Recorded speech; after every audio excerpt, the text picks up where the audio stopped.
Central on Thursday evening, July 14th. I am Graham Coffey. I am joined by my esteemed co-host in the beautiful hat, Mr. John Smith. You might know him as John Tweet Sports on Twitter.com. John, we got lots of good subscriber and listener questions this evening. I think you got some queued up for us. So without any further ado, let's jump into it. What you got? All right, we're gonna start. With a question from one of our subscribers in the forum, and that is, what team is in the East is closest to the Dogs / challenging Georgia for the East Division title? So, which team do we see, Graham, being the closest as things stand right now? Are you interpreting this question as for this season or like over, the next few years? Why don't we answer both? I interpreted it as this season, but I don't think anyone realistically thinks that another team is going to challenge Georgia for the East this season. Yeah. At least I think they shouldn't think that. But I think we could probably answer both. Yeah, I mean, I think for this season, I think Tennessee and Kentucky are going to fight it out for that second spot. Mm-hmm. I think that the way Tennessee is built and how they play stresses what Georgia does on defense a little bit more. I think Kentucky is kind of built like UGA from a scheme standpoint and as a line of scrimmage sort of football team. And there's just not many teams that are going to really any right now, I think, in college football that are going to beat Georgia playing Georgia's game. I said like a month ago, I think it was on a pod that we were doing together, maybe the first one we ever did together. We were talking about Tennessee signing Nico Iamaleava, the 5-star quarterback out of California. And I said at that time, if Tennessee, what's wrong with Tennessee's offense is not lack of quarterback talent. But if that football program starts signing studs on the line of scrimmage, then it'll perk my attention a little bit. And looking at what they've done recruiting lately, I feel like that's starting to happen. They're bringing in some good offensive linemen, some good edge rushers. So I think that's the answer for, the kind of the next 2 to 3 year period. But I'm curious to hear your thoughts. Yeah, I mean, I think, I think we've talked about this a little bit as well. And for me, it really comes down to line of scrimmage play. It really comes down to, can you recruit in the trenches? And I think Tennessee is set up best to get skill players. And if they can figure out the trenches, I think they'll be the closest. I'll also say this: we've said this about Tennessee how many times now with how many coaches? Someone is going to figure it out at Tennessee at some point, maybe. But we've said this, probably. I don't think we ever said it with Derek Dooley, but we did. Some of us said it with Butch Jones of like, hey, the dude did a hell of a job at Cincinnati, and he got some good players to come, and just couldn't. Again, it just the play in the trenches, and then I think he started losing the skill players as well after that. But yeah, my money would be on Tennessee. Florida is a total wild card. Billy Napier could build a great program at Florida. He could be Ron Zook. Who knows what Napier is going to be. Yeah, I agree with you 100% there. And I think that, I don't know, Tennessee, I agree. Like with Pruitt, they were pretty solid on the line of scrimmage, and then they didn't have some of those other pieces elsewhere. Yeah.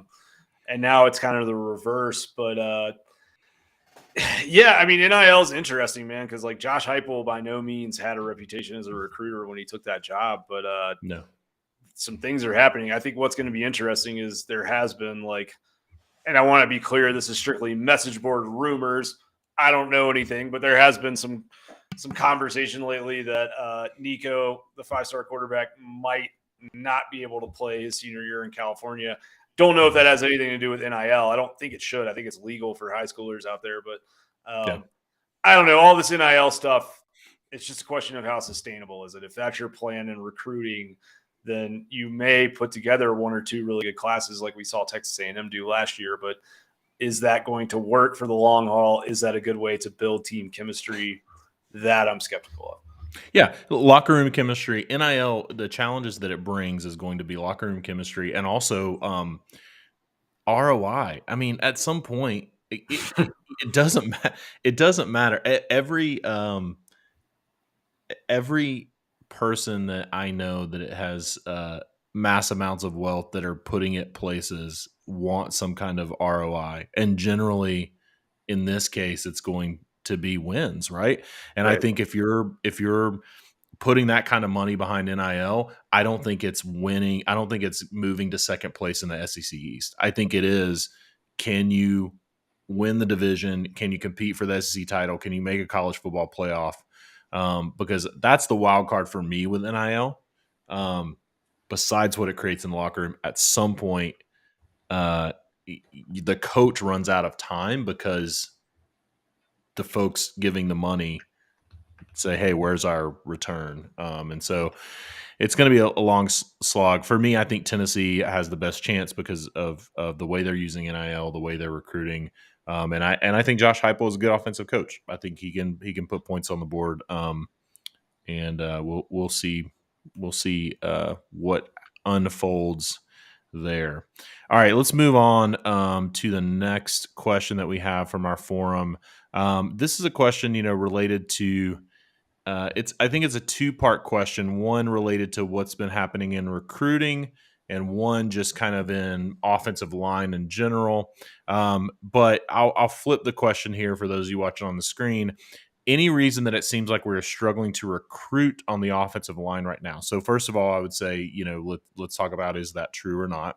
And two, what is Stacy Searle's philosophy?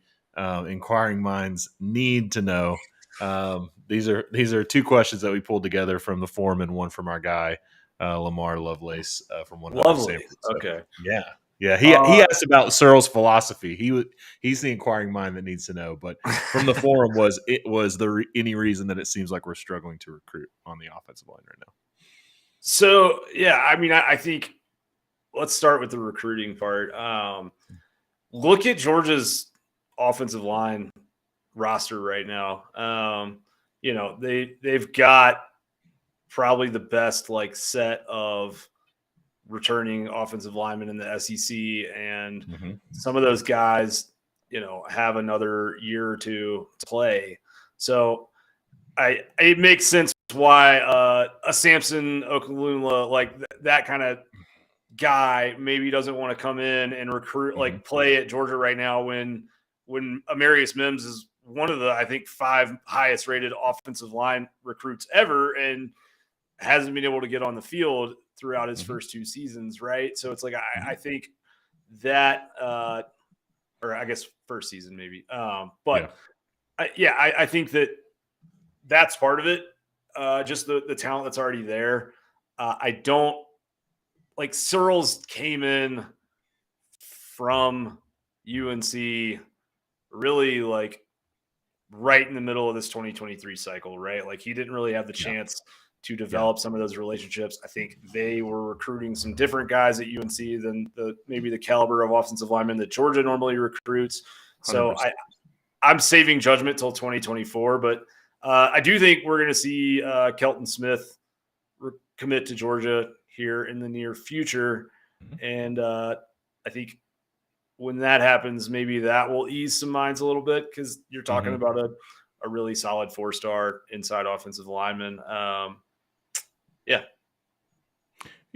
Yeah, I would agree with that. I think I'm reserving judgment as well. I think the timing of him coming in and the relationships that he was building in North Carolina, totally different ball game. Plus, I also think just in general, the level that you're competing at with recruits at Georgia that we're used to seeing, those relationships are built 2-3 years ago, right? These are relationships that are built and cultivated, and so it is very difficult for a new guy to come in, especially in February, March time frame, and pick it up. So we'll reserve judgment. In terms of his philosophy for recruiting, I think we'll have to reserve judgment. I think his philosophy for offensive line coaching is pretty standard for what Kirby Smart is looking for. I would say there's a difference between philosophy and the ability to execute on that philosophy, and we're going to see pretty quickly, I think, this year where the offensive line is at under Searles. I would agree with that. Yeah, let's move on. We could talk about offensive line recruiting all day. I love talking about the trenches, but we have other questions to get to. Just on the philosophy piece, I do think go for it. Stacey Searles historically likes to run a lot of power type schemes. For those uninitiated, that just means you're going to see lots of pulling offensive linemen moving to one side or the other of the formation to try and create a numbers advantage. And I think that meshes very well with what Todd Monken wants to do philosophically. I'm not sure that Todd Monken and Matt Luke always meshed super well philosophically. So I think that continuity could be a good thing for. Yeah. Believe it or not, I feel like, Stacey Searles is interesting. He's definitely an old school coach, but has in my opinion, has a new school mind when it comes to scheme, much more than where Matt Luke was probably a little bit more. I'm not knocking Stacey Searles when I say this, but Matt Luke is probably a little bit more relatable for players that he was recruiting and had a little bit more juice, maybe. He was a former SEC head coach. Yeah, and he had a more of an older school philosophy when it came to scheme, right? And so that's also why I think you saw, which it worked out in Georgia's favor in the national championship, but I also think that's why you saw, the having to move some guys around at times as well too, because the scheme was kind of win the 1-versus-1 and then you double team some places, but you weren't pulling guys and creating a lot of these opportunities for offensive linemen that maybe just gel well together. You were truly putting some guys on an island, and if they were getting beat, you just kind of had to swap them out. So, all right. This is from our forum. One of our subscribers says, do we see Carson Beck get meaningful playing time if he remains the number 2 quarterback versus just handing the ball off in the late in the fourth quarter?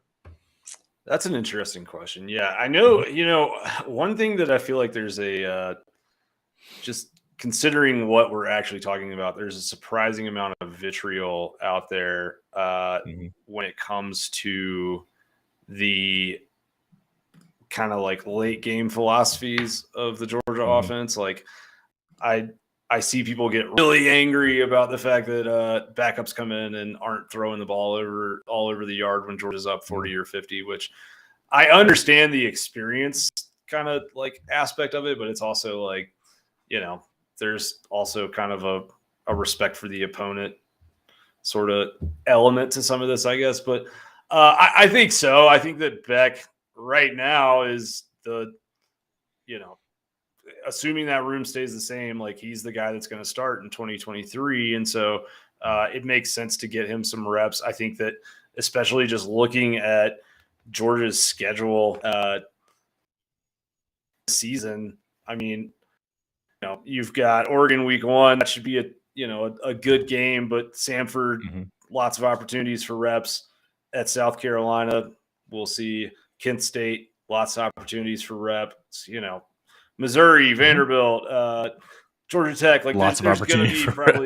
There's going to be some chances. So I think we'll see him throw it around a little bit. I also think that, when he showed up at Georgia, he was a little bit of a turnover prone guy just as a young quarterback. And we saw him do a really good job on G-Day, I think, not forcing the ball into any bad situations. And so if that trend continues through fall camp, then I think he will probably have a little bit longer leash and a little bit more, of the playbook open to him. Well, so I'll take another side of it. I think you have to give him those reps because you don't have a Stetson Bennett. You're not from everything that I have heard, Georgia is not 3 deep at the quarterback position as things currently stand right now.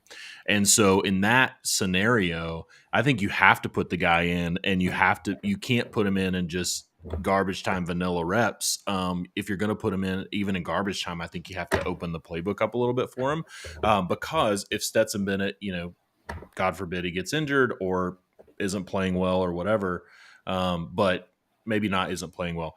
If he gets injured, but let's say, God forbid, something happens, then you truly are in a situation where, you're down to maybe one and a half QBs deep. So I think that's going to be a different situation than last year, where you had JT Daniels, you had Carson Beck, and then you had, kind of at the start of the season, you kind of had Stetson as your third option.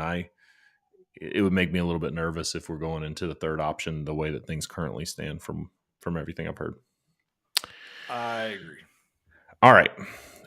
Let's take a YouTube chat. This is our guy, Jeff. Jeff is a Dawgs Central member. Jeff? Thanks for being a subscriber, Jeff.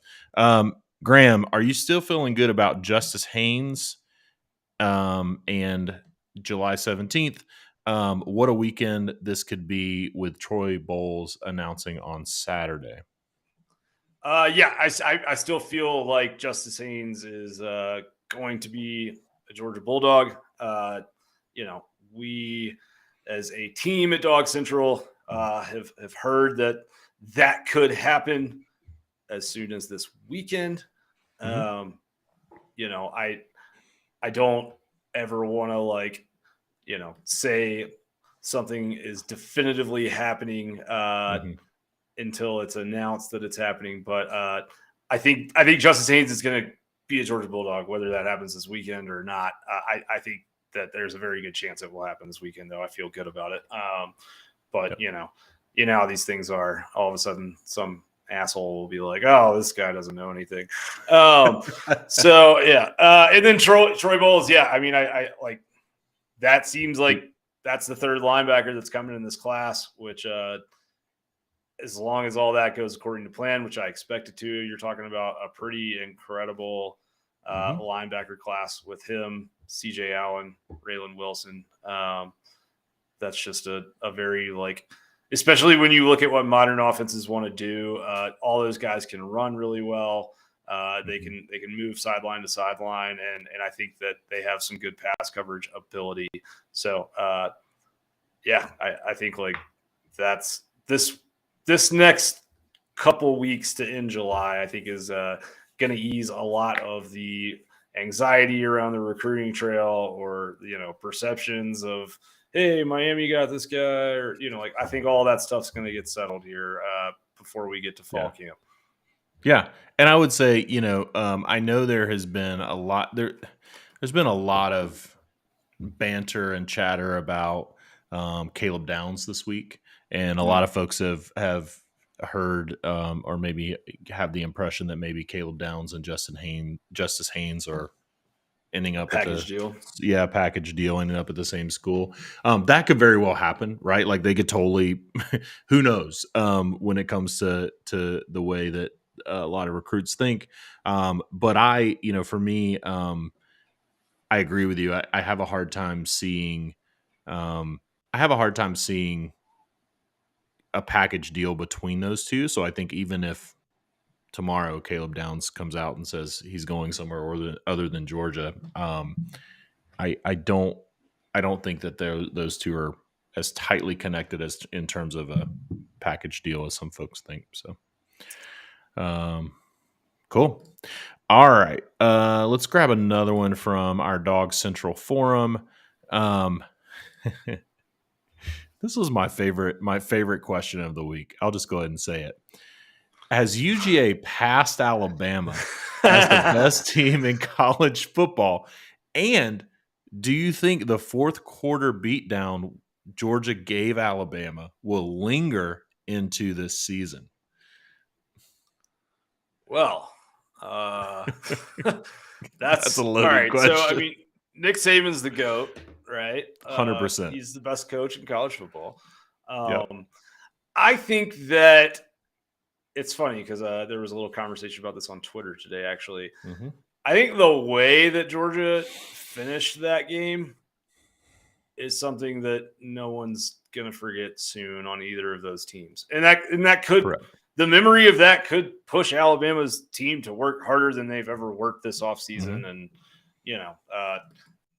come and we don't know if the teams are going to play together this year, but, it feels likely at this moment.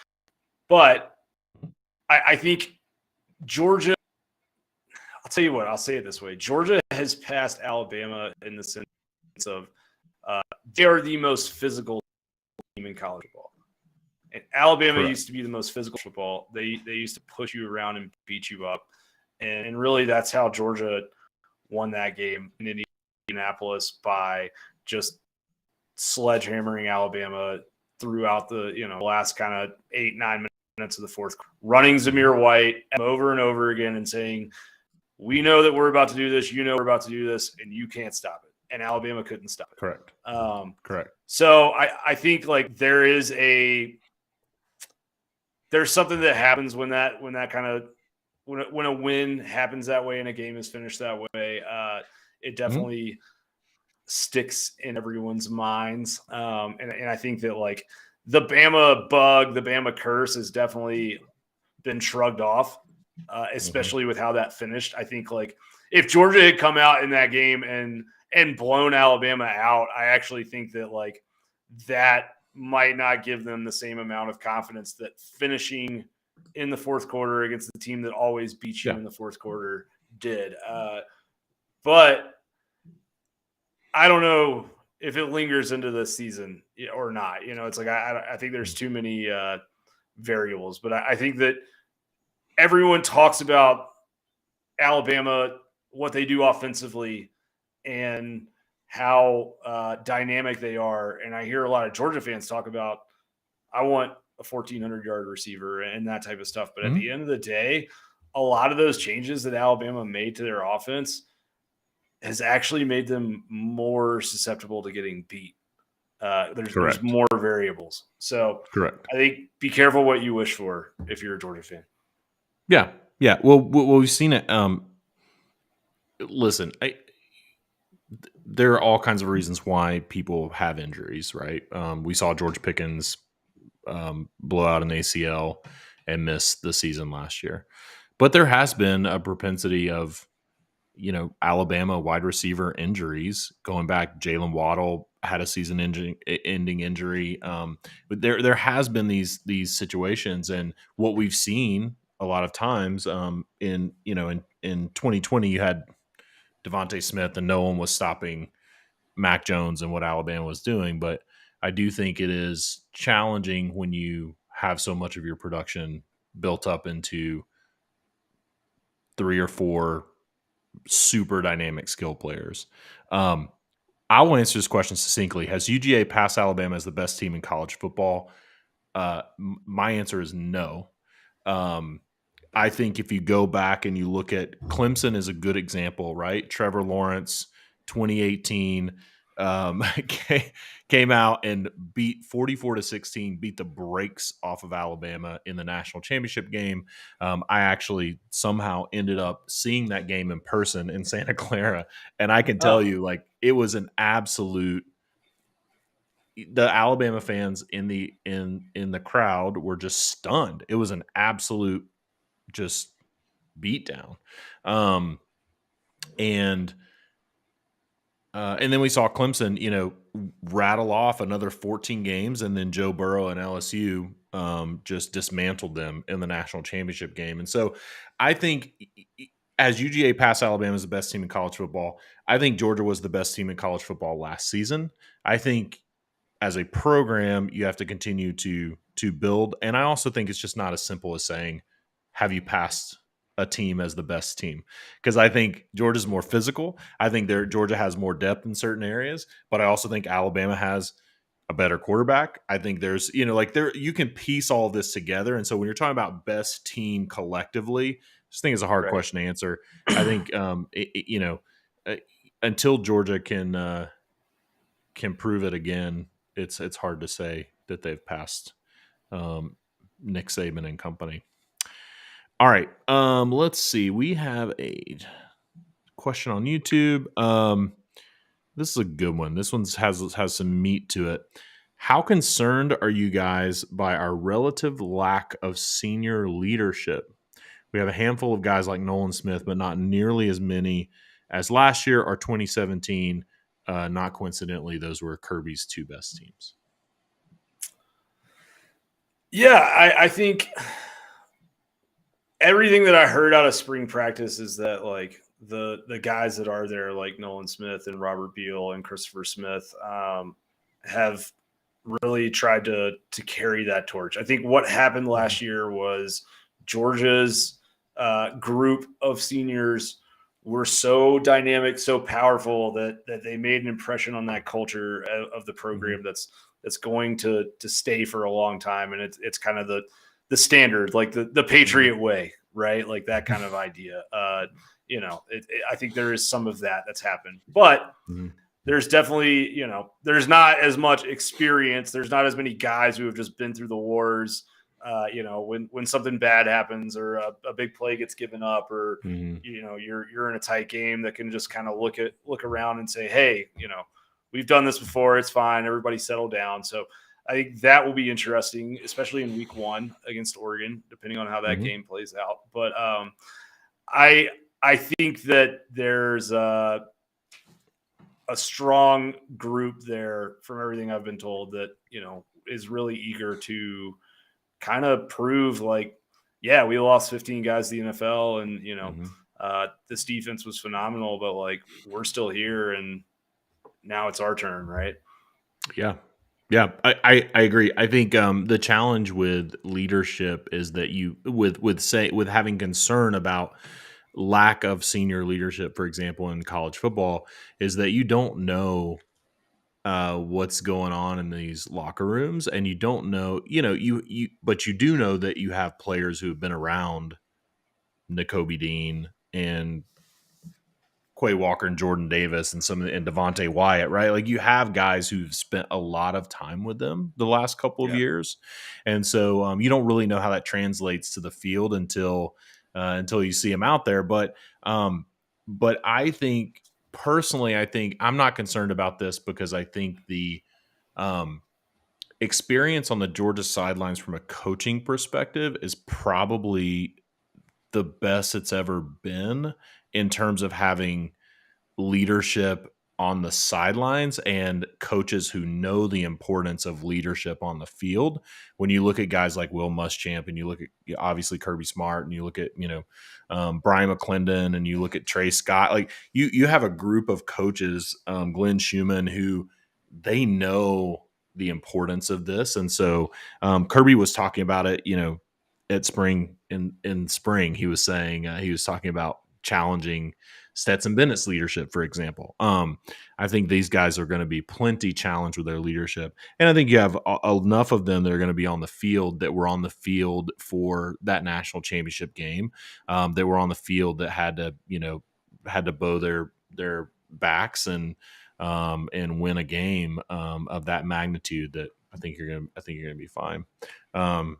You also have, I think you have underrated leaders that no one talks about, like, in my mind, like a Chris Smith, like a Robert Beal. Like, you have guys who have spent a lot of time going to war at Georgia. So it's a great question. I'm not concerned.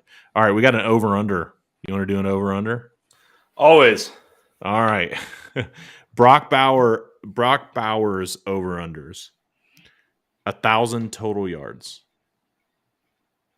Under. You going over, or are you going under? Okay. I'm going under, and I just think it's because there is a deeper group this year. I mean, save for Georgia having a similar kind of crazy, unlucky rash of injuries at the receiver and tight end position as they did last season. I just think that there's going to be guys like Gilbert, hopefully Washington being healthy. Blaylock is back. Kyrus Jackson is healthy. Ladd McConkey is quietly a beast. There's just a lot of targets. And so I think that this offense will, Brock Bowers might be a better player than he was last year. I just think that the ball is probably going to get spread around a little bit more, but I could be totally wrong, man. I mean, there is the truth is that there really isn't anything in modern football that is as much of a matchup problem as a dynamic tight end. And we know that Todd Monken likes to take advantage of matchups. So, yeah. So Blue Brody did clarify this question in the YouTube chat. Okay. It said this includes rush and receiving yards. So that's right. a little wild card. I'll go under on the yards and over on the 12.5 touchdowns. Okay. I don't think he's fifth place in the Heisman. Okay. But I think that maybe before he leaves Georgia, I think he plays his top 10 in Heisman voting. There you go. Yeah, he has another year. I mean, Brock Bowers, we have 2 more years of Brock Bowers. He is not eligible for the draft after this year, which is pretty nuts. Yeah, I'm going to take the under on 1,000 total yards. I'll take the over on 12.5 total touchdowns, and I will take the over on the Heisman as well too. I don't see him placing that high in the Heisman voting because I think, to your point, I think Eric Gilbert is going to be a big weapon. I think Darnell Washington is going to be used more than people are expecting. And then you also have, when you're talking about rushing yards, those sweeps that you were running with Brock Bowers last year, I think you're going to see a lot of that with guys like Lab McConkey this year as well. So I think that there's enough. Yeah, bad lad. There's enough spreading the ball around. Okay. One more question from our Dawgs Central forums. This question says, this one's a loaded one, Graham. Oh God. So as an analytics guy, what in the world happened in the SEC championship last season? Bama struggles with pressure, and we brought more pressure than anyone except for one game. Was it an SEC conspiracy to get 2 teams in? No, it was not a conspiracy. I think it was a measured decision by the Georgia coaching staff that no one knows that Alabama gets the benefit of the doubt more than any team in sports like Kirby Smart does. He spent many, many years there. And I think he knew that even if Georgia came out and beat Alabama by 10, especially after Oklahoma State had lost to Baylor earlier that day in that Big 12 championship game, that everyone would have just said, well, hell, Alabama played Georgia better than anyone else has all year. Let's put them in the playoff, right? And so you were talking about a situation where Alabama had to win that game, or at least they thought they had to win that game, or their season was over, and Georgia didn't. And I think at the end of the day, Georgia ran a totally different defense than we saw them run all year. I went back and did the film study of that game. Every third down in that game where Georgia brought more than 4 rushers, they got off the field. Yep. But they didn't do it. They didn't do it very much. Yeah. And so I think with all of that, you're talking about a situation where, like we saw Georgia running a bunch of like 3-man fronts, drop 8 type stuff. And what we knew about Alabama is that Bryce Young spent more time in the pocket than almost any quarterback in college football in 2021, and that their offensive line had struggled. Now they made some great substitutions on the offensive line that really helped them out. But at the end of the day, I think that Georgia kind of held back on their game plan. No one's ever going to admit to that. And by no means am I saying anyone tried to like not win the game. But I think that logically speaking, if you look over college football history, that when 2 teams play twice in a season, the team that loses the first one almost always wins the second one, unless they're Oregon and they're playing Utah. And I think it was a calculated move, and I think it worked out perfectly. And, all of the stuff that came out of that game, Jordan Davis is fat and out of shape. Bryce Young's the video of Bryce Young on the sideline talking to his receiver saying they ain't shit. All of that played perfectly into Georgia's hands psychologically for Indianapolis. And would you rather have an SEC championship or a national championship? We saw Georgia win an SEC championship in 2017 while Alabama sat at home, but they're Graham, still talking about second and 26. I was about to say, would you rather have an SEC championship or a national championship? Is exactly the line that Alabama used in 2017.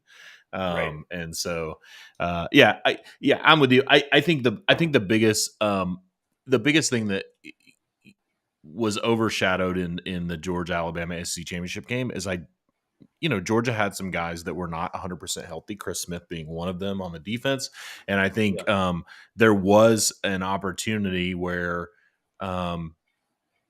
I think if that second quarter goes a little bit different, I think if that second quarter, if Alabama does not score 24, if they score 10, 17 or 17, 14. then maybe that game is different. But I think there was I won't say concern, but there did seem to be concern with health in the secondary, where there were some things where it was just like, all right, we're running some very safe coverages, and if we get beat, we get beat. But we're not gonna bring guys off the corner and potentially end up with injuries trying to apply pressure. I also think there are two things. There was always some whispers and kind of rumors from inside the program that some guys on the defensive line, were dealing with a bug that week.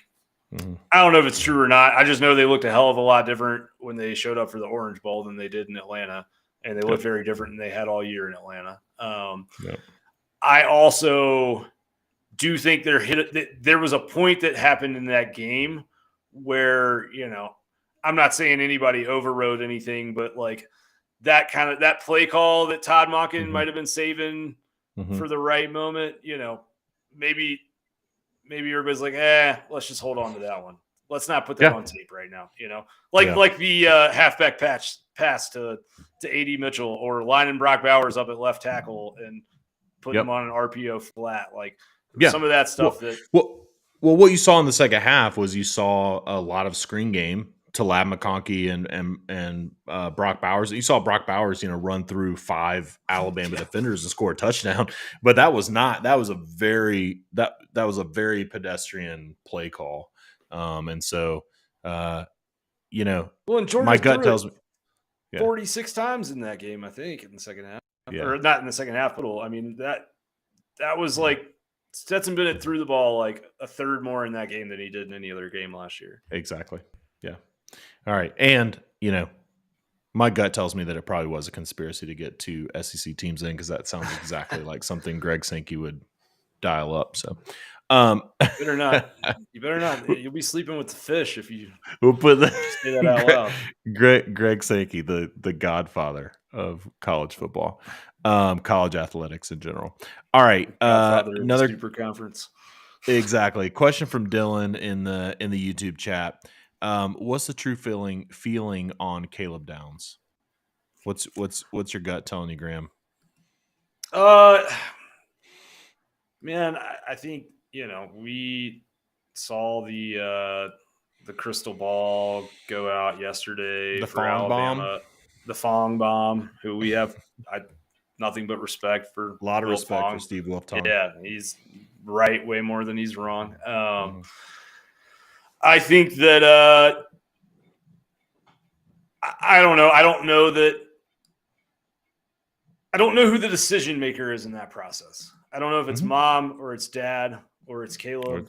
I'm sure, I'm sure it's a combination of the two, but I don't know, who really has that kind of big influence or push at the end. But I think at the end of the day, like, I don't know that. I'm trying to say the right thing here and not get myself in trouble. I don't know that the family has always felt like Georgia's the best place for him. Correct. And that is what it is. I think that, there's a lot of football history in that family. the generation before Caleb playing in the NFL. His brother is Mm-hmm. obviously an incredible wide receiver at North Carolina.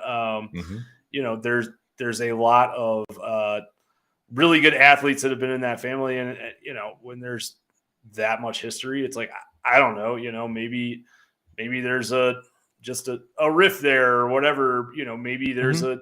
something culturally that really stands out to them about another school, and I think like at the end of the day, if you were a defensive back and you have the opportunity to go play for Will Muschamp and Kirby Smart, like I think you can trust you're going to be developed really well. Yeah. But I do think a kid like Downs could go play at Akron and he's going to be a first round pick probably. So I think that at the end of the day, like I don't know that recruitment's over. You know what I mean? I think that like there may be a situation there where mom feels one way about certain schools, dad feels another way about Mm-hmm. certain schools, and depending on who the source is talking to and which parent's talking to who, that. But Mm-hmm. if you put a gun to my head right now, I'd say he's going to Alabama. Yeah, I would too. At the end of the day, all your points are valid. I don't think the football development, coaching, any of that stuff is even at play here in terms of where he ends up, right? Like I think his dad is a coach. He has a history of brothers who are great athletes and NFL. His dad played in the NFL, et cetera. I think the schools that he's down to, he can get developed at. I think it's going to come down to exactly what you said. It's who's making the decision. What are the other factors at play? But I'll say this: if he commits this summer, if he commits, in the next couple of weeks, and it's not Georgia, Georgia's not going to stop recruiting Caleb Downs. Like No. this one isn't over until it's over. I think Will Muschamp and Kirby Smart are really, really going to keep pushing because they've been Kirby has been recruiting this kid for a long time, and I think it's really at the end of the day it's going to come down to mom, dad, or Caleb who's making the decision, and we'll find out soon enough. Yeah, I mean, what if Saban says at the end of the season, hey, next year's going to be my last one? I don't know. Like any of that could happen.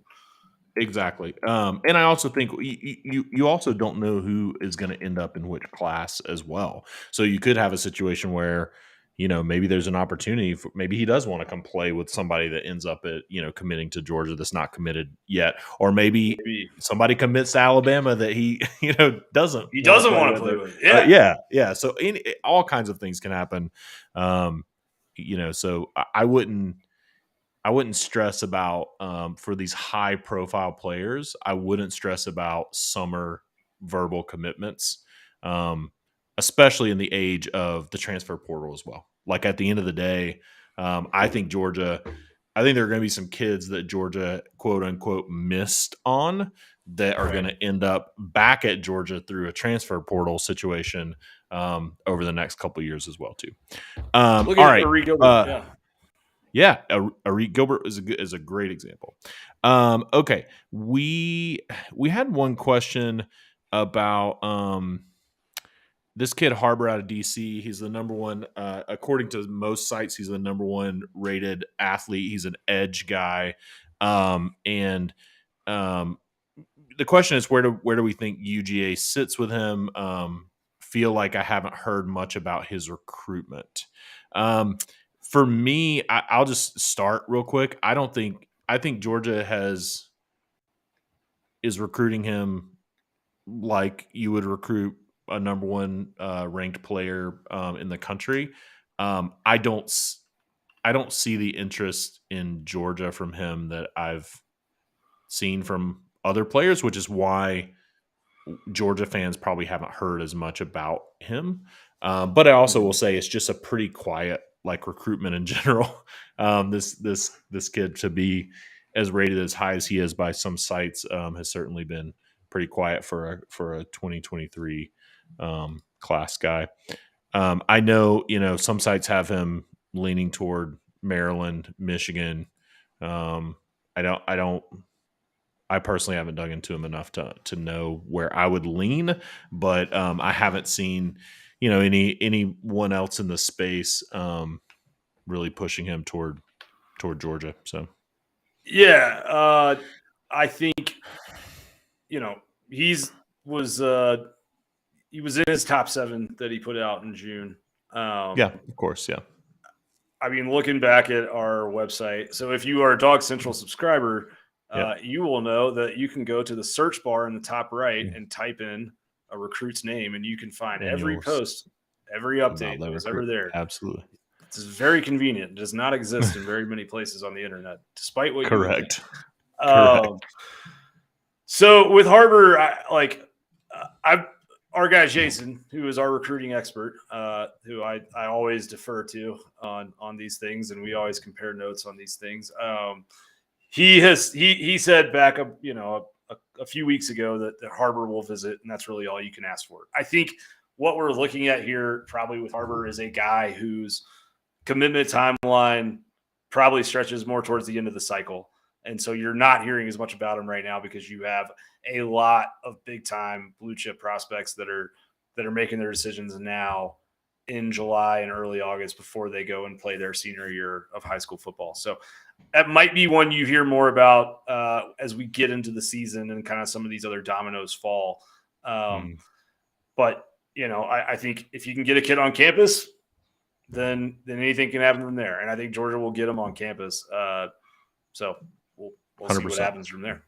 Yeah. Subscribe to Dawgs Central, and we'll keep you updated. Especially Jason. 33-18 for 6 months. That deal is coming to a close very soon. Very soon. So. Yeah. Jason couldn't join us tonight, but he'll certainly keep everyone updated on the recruiting front. Okay.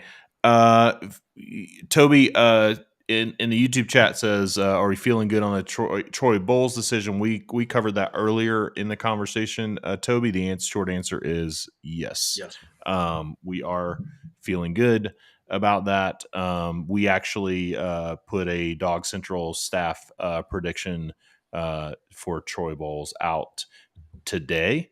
And if you go to dawgscentral.com and use in notes, you can actually see a video player evaluation on Troy Bowles. Graham did a video where he showed some highlights and broke down Troy's game. So go check that out. That's actually free at the moment, so you can check that out over the next couple of days before it moves behind the paywall.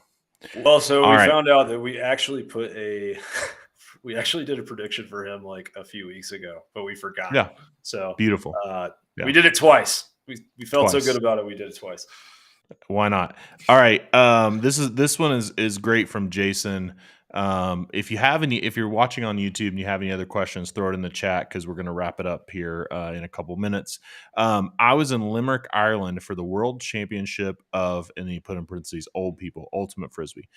Let me tell you, the World Championship of Ultimate Frisbee is not old people, Jason. I have played Ultimate Frisbee, and that shit is hard. So Ultimate Frisbee is awesome. It is so awesome, and it'll wear you out. But that's a cool thing to go to Ireland for, by the way. I was in Limerick, Ireland for the World Championship of Ultimate Frisbee and was rocking a G cap, but spotted a guy with an FTMF cap, and we both said, "Go Dogs." That is a beautiful thing. Somewhere a Josh Ansher got its wings. Absolutely. All right. The last question we'll end on this one. Is there any update on Julian Sayin? Do you want to provide any update on the 5-star quarterback in the class of 2024 out of Carlsbad, California? The one who actually deserves to be a 5-star based on his tape. Never mind. Is there someone that was there reports about someone not being a 5-star the last couple of days? We don't have to go into that on this. You guys episode. Can Google it. Yeah. So I did speak with Julian earlier this week. I think Julian is a really thoughtful and intentional guy, and he's gonna make a decision when he's 110% sure that that's the decision and it's over with and it's sticking to it and he's going to shut his recruitment down. So he told me that he was originally planning on making his decision in October, but he might bump that up. He's just kind of waiting on that gut feeling is what he said, which I think,